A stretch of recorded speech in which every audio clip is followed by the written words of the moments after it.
ಮಧ್ಯಾಹ್ನ 2 ಗಂಟೆಗೆಲ್ಲ ಅವರು ಪರೀಕ್ಷೆಗೆ ಹೋಗಿದ್ದಾರೆ. ಬಟ್ ಇಲ್ಲಿಂದ ಎನ್ಕ್ವೈರಿ ಸ್ಟಾರ್ಟ್ ಆಗಿದೆ.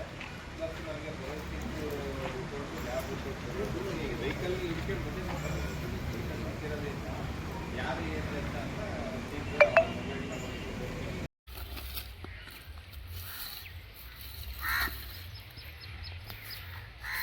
ಸರ್.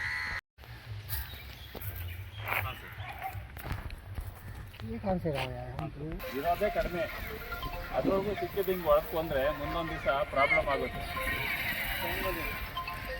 ಪರಿಸರ ಸಮತೋಲನೇ ಇರೋದಿಲ್ಲ.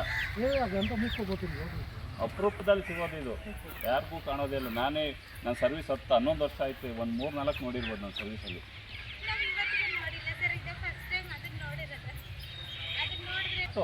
ಫಾರೆಸ್ಟ್ ಅವ್ರ ನಂಬರ್ ಇಟ್ಕೊಂಡು ನೀವು ನಮ್ಗೆ ಇನ್ಫಾರ್ಮ್ ಮಾಡಿದ್ರೆ ಅದನ್ನು ನಾವು ಸಂರಕ್ಷಣೆ ಬಿಟ್ಟು ಬಿಡ್ತೀವಿ.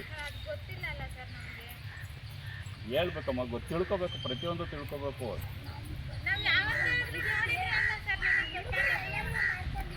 ಇವಾಗ ಒಂದು ಹಾವು ಮನೆಗೆ ಬಂದ್ರೂ ಯಾರು ಹೊಡೆಯೋದಿಲ್ಲ ಗೊತ್ತಾ, ನಮ್ಗೆ ಫೋನ್ ಇಲ್ದಂಗೆ ಆಗೋಗುತ್ತೆ.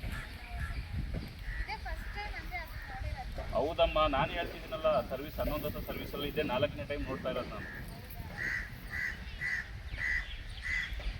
ಸುಮ್ಮನೆ ವೇಸ್ಟಾಗಿ ಒಂದು ಜೀವ ತೆಗೆದುಬಿಟ್ರಿ. ಅಲ್ಲ, ನೀವಂತ ಹೇಳ್ತಾ ಇಲ್ಲ, ಇಲ್ಲಿರೋ ಹೊಡೆದು ಕೊಂದವ್ರಿಗೆ ನಾನು ಹೇಳ್ತಿದ್ದೀನಿ. ಬೆಂಗೋಲಿನ್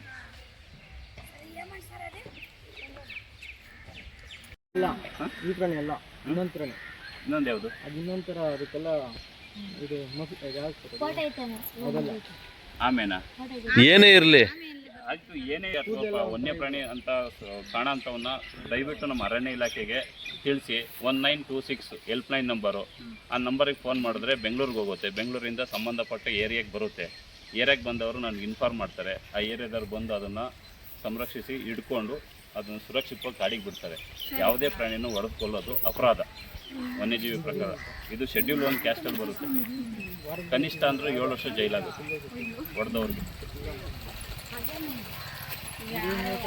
ಸೊ ಅದಕ್ಕೋಸ್ಕರ ಯಾವುದೇ ಪ್ರಾಣಿ ಕಾಣಲಿ, ಒಂದು ಹಾವು ಕಾಣಲಿ, ನಮ್ಗೆ ಕಾಲ್ ಮಾಡಿದ್ರೆ ನಾವು ಅದನ್ನು ಸುರಕ್ಷಿತವಾಗಿ ಹಿಡ್ಕೊಂಡು, ಯಾರಿಗೂ ಅದಕ್ಕೂ ತೊಂದರೆ ಆಗ್ದಂಗೆ, ಅದರಿಂದ ನಿಮಗೂ ತೊಂದರೆ ಆಗ್ದಂಗೆ ಅದನ್ನು ಹಿಡ್ಕೊಂಡು ಸುರಕ್ಷಿತವಾಗಿ ಕಾಡಿಗೆ ಬಿಡ್ತೀವಿ.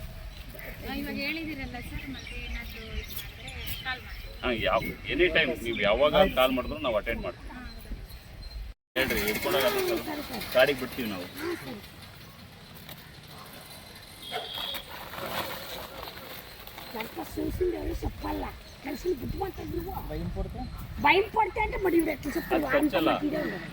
ಕಚ್ಚಲ್ಲ. ಸ್ವಲ್ಪ ನಾವು ಕಡ್ಡಿಲಿ ಟಚ್ ಮಾಡಿದ್ರೆ ಫುಲ್ ಮುದುರ್ಕೊಬಿಡುತ್ತೆ. ತಲೆ ಒಳಗಡೆ ಇಟ್ಕೊಂಡು ಅದು ಉಳ್ಕೊಂಡು ಹೋಗುತ್ತೆ ಬಾಲ್ ಥರ.